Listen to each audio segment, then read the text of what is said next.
Jules Verne, 5 semaines en ballon. Extrait du chapitre 17. Il fut décidé entre les 3 voyageurs qu'ils accosteraient la terre au premier emplacement favorable. On devait faire une halte prolongée et l'aérostat serait soigneusement passé en revue. La flamme du chalumeau fut modérée.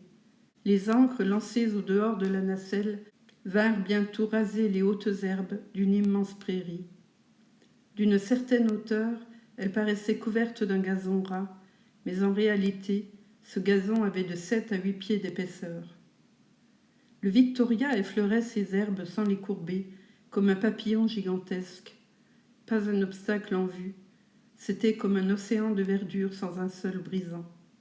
« Nous pourrons courir longtemps de la sorte, dit Kennedy.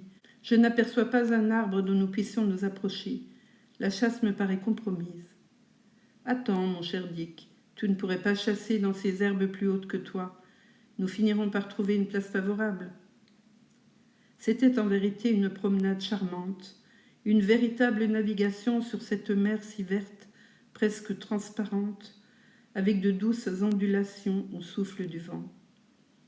La nacelle justifiait bien son nom et semblait fendre des flots, à cela près qu'une volée d'oiseaux, aux splendides couleurs, s'échappait parfois des hautes herbes avec 1000 cris joyeux. Les ancres plongeaient dans ce lac de fleurs et traçaient un sillon qui se refermait derrière elles comme le sillage d'un vaisseau. Tout à coup, le ballon éprouva une forte secousse. L'ancre avait mordu sans doute une fissure de roc cachée sous ce gazon gigantesque.